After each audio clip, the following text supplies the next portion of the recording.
জিলিপি বলতেই আমাদের সবার আগে মাথায় আসে ময়দার সেই মুচমুচে রসালো জিলিপি, তাই না?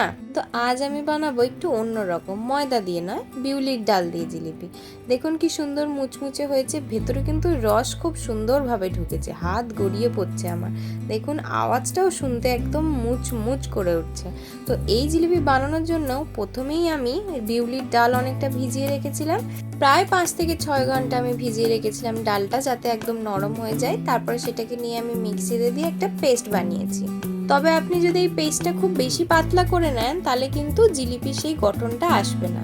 তাই একটু বুঝে শুনে, যাতে ওতে বেশি না জল দেওয়া হয়। এবার এটাকে আমি খুব ভালো করে ফেটিয়ে নেব। এবার এই পরীক্ষাটা করতে হবে যে অল্প একটু জলের মধ্যে আমি এক ফোঁটা ফেলে দেখবো যে ওটা জলের উপর ভেসে উঠছে কিনা। যেরকম আমারটা ভেসে উঠেছে।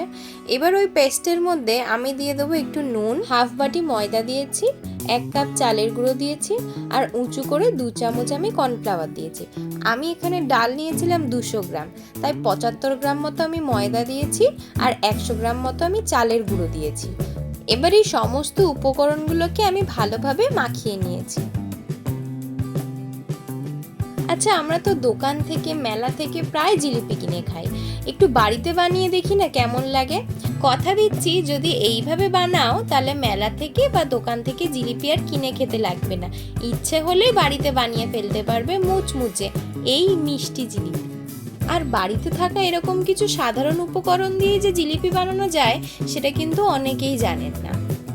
আপনারা যদি কখনো এরকম বিউলির ডাল দিয়ে জিলিপি বানিয়ে থাকে তাহলে কিন্তু আমাকে নিশ্চয়ই কমেন্টে জানাবেন। এবার আমি এই পেস্টটার মধ্যে অল্প একটু জল দিয়েছি, যাতে ব্যাটারটা খুব না মোটা হয়ে যায়। তারপরে ভালো করে মিশিয়ে নিয়ে এটাকে আমি আধ ঘন্টা মতো ঢাকা দিয়ে রেখেছিলাম। এবার দেখুন আমি যখন খুলেছি, এটা অনেকটা ফুলেও গেছে আর ব্যাটারটা একদম স্মুথ হয়েছে। দেখো আমি এটা দিয়ে যখন তুলছি ওটা কিন্তু পুরোটা কেটে যাচ্ছে না, খুব স্মুথ একটা ব্যাটার হয়েছে। আপনাদের ব্যাটারটাও যেন ঠিক এরকমই হয়, না হলে কিন্তু জিলিপি ভালো হবে না। এবার এটা সাইডে রেখে আমি চিনি শিরাটা বানিয়ে নেব। তবে চিনি শিরাটা কতটা পরিমাণে ঘনত্ব হবে, কতটা পরিমাণে চিনি দিতে হবে বা কতটা পরিমাণে জল দিতে হবে, সেটাও কিন্তু একটা জানার বিষয়। নইলে জিলিপিতে রস ভালো মতো ঢুকবে না আর জিলিপিও মিষ্টি হবে না। আমি এখানে 2 বাটি চিনি নিয়েছি আর সেই বাটিরই 1 বাটি জল দিয়েছি। এবার এটাকে ভালো মতো ফুটতে দেব, যাতে চিনিটা জলের মধ্যে গলে যায়।